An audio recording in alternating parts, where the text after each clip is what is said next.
Hello dear viewers, welcome back to Horilla. Today in this video, we'll be discussing about the assets module of Horilla. Just take an organization, for example an IT company.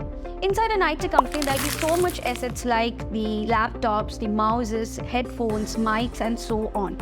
So it's really important to keep the count and manage the movement of all these assets. For that, we can use the Horilla's asset module. So it's really easy to manage and there are so much more inside the module. So let's move on to the module and see how it works. So now let's take a look at the assets of Horilla. So this is the assets module, I'm opening it. And here in the assets, you have menus like dashboard, asset view, request and allocation, and also asset history. So first, let's take a look at the dashboard. I'm opening that. So this dashboard actually gives you, details regarding every data of the asset module. So here in the dashboard, you can see the total count of the assets. So before going on to all such things, you know what assets are, right? So if I'm talking about the assets which are right in front of me, you can see the laptop, which is an asset. You can see the mic, this is also an asset, okay? So such things which your company provide to the, which companies provide to the employees are called as the assets. So this assets actually shows, that is the 62, this is the count which is given over here. This shows the total number of assets inside the organization, okay?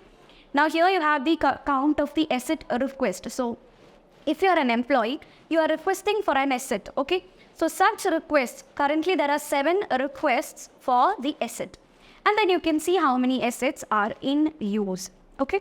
So this actually gives you a clear idea about the assets, right? How many are there, how many are in use, how many have requested for assets and all such things. Then you have a graph which shows the assets chart. The same thing, that is the available assets which are in use and which are not in use, okay, which are not available. Such things can be seen here. And then you have the asset request to approve. So these are the requests, so which are not yet approved. Okay, so this shows the count 7. So here you can see 7 requests. So you can either approve it or reject it. Okay, so such requests can be seen here.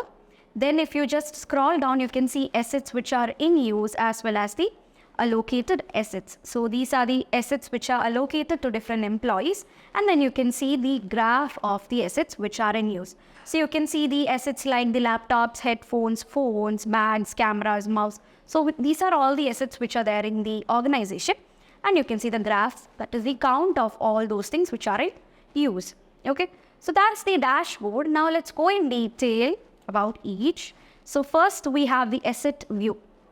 So you can see the asset category, and under each category the assets are given. So first of all, if you take laptops, it's a category, right? So under laptops you can have different categories, that is different brands of laptops. So I'm just expanding it. You can see HP, Samsung and all such things, right? So these are the different assets which comes under the asset category laptop. So it's easy to create a new category. So for that, click on this create button. You can give the name of the category over here. So specify the asset category name, then specify the description. After that, you can specify the company. So what happens is that similar to this laptops, headphones, phones, bags, a new category will be created and it will be named after the name which you provide here. So that's the asset category creation. Okay, so here you can see different assets. Okay, for under headphones also you can see the ones here.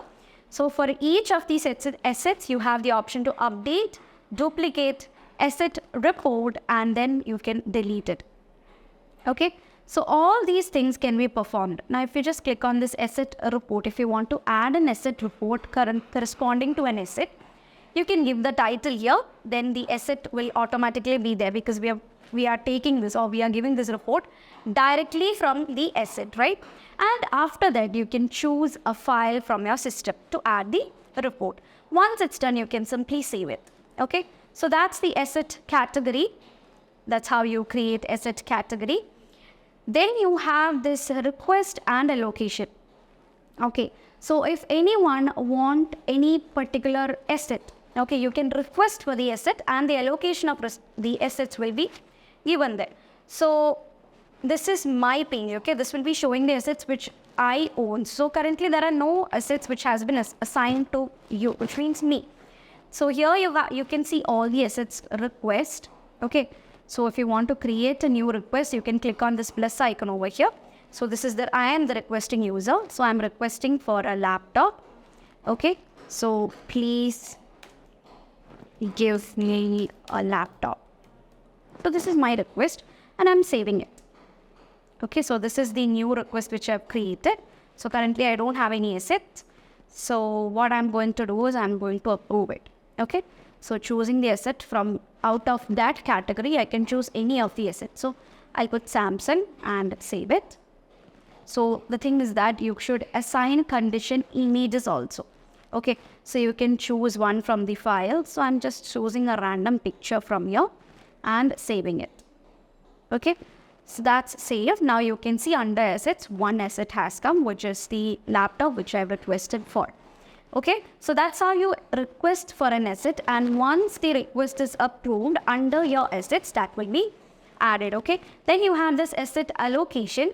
So here in the allocation, you can see the people who are in use. So if you want to return it, okay, you can simply click on return over here, and once it's returned, it shows returned. So I'm just clicking on return. The return status should be chosen from here. If the product is healthy, if it has any minor damage or major damage, whatever it is, you can choose that. So you should, obviously specify the status of the product, that is the asset. And then you have to choose the return date and the return condition. Okay. Once it's done, you can simply, if it has any kind of damage and all, you should add the fine. You can add report and then save it. Okay, so that's how the returning of the assets works. Next, we have this asset history. So this shows the history of the assets, that is the assets move and all. Okay, so which employee has a particular asset, when was this assigned to that person, when he returned that, and what was the return status once he returned that. Okay, some people might have returned it because of any major damage or minor damage or whatever it is. So all such things can be seen from here. So this is actually filtered on the assets which are only returned. That's the reason why you can see a return date as well as the return status. So I'm just removing that, which enables you to see all the assets. So here you have the ones which are not yet returned, which shows the return date as none and the return status as none. Okay. So this is basically how you can easily manage assets using Horilla. So that's all about the assets in Horilla. I hope it's clear for you guys. Thank you so much for watching. See you in the next video.